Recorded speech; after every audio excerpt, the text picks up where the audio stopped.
Goldfield, Nevada. A town that time tried to forget. But the desert wouldn't let it go. Driving through this stretch of Highway 95, it's easy to blink and miss it. But if you slow down, you'll feel it. Something strange. Something still alive in the dust and broken windows. Goldfield isn't just a stop on the road. It's a memory that refuses to fade.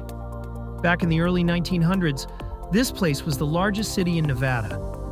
It was booming with gold, people, power, and promise. A bustling mining town with a population of over 20,000.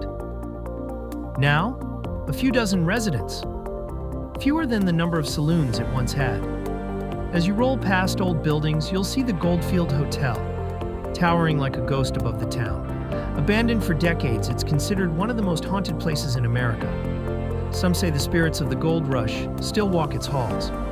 Others say it's just the creaking wood and the wind. But either way, it stares back at you. Then there's the old high school, still standing but crumbling with time.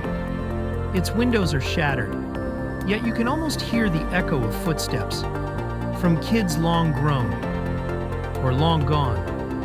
Photographers, ghost hunters, and curious travelers all stop here, drawn by the mystery and melancholy. Goldfield is a town of extremes, where fortunes rose and fell faster than a desert thunderstorm. In 1923, a fire wiped out 53 blocks. It never recovered. Most people left. But not everyone. The town still breathes. Artists, mechanics, dreamers, people who love the quiet, the history, or the thrill of living where the rest of the world forgot to look. You'll see junkyard sculptures, wild art cars, and rusted-out vehicles that have become desert decor. There's a post office still running, a few antique shops, and one or two bars where you can still hear a story or two if you sit long enough. And just outside of town, the wide Nevada sky stretches out with nothing to block it. You can see for miles. Blue skies by day, stars by night. It's silent out here. Peaceful, but never dull.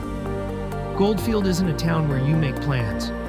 It's a place where you reflect, where you wonder what it was like when gold fever was real, and what it takes for a town to keep standing when the world moves on. So if you're just passing through, take a moment, roll your window down. Let the wind and the dust tell you the story, because Goldfield may be nearly empty, but its soul is anything but.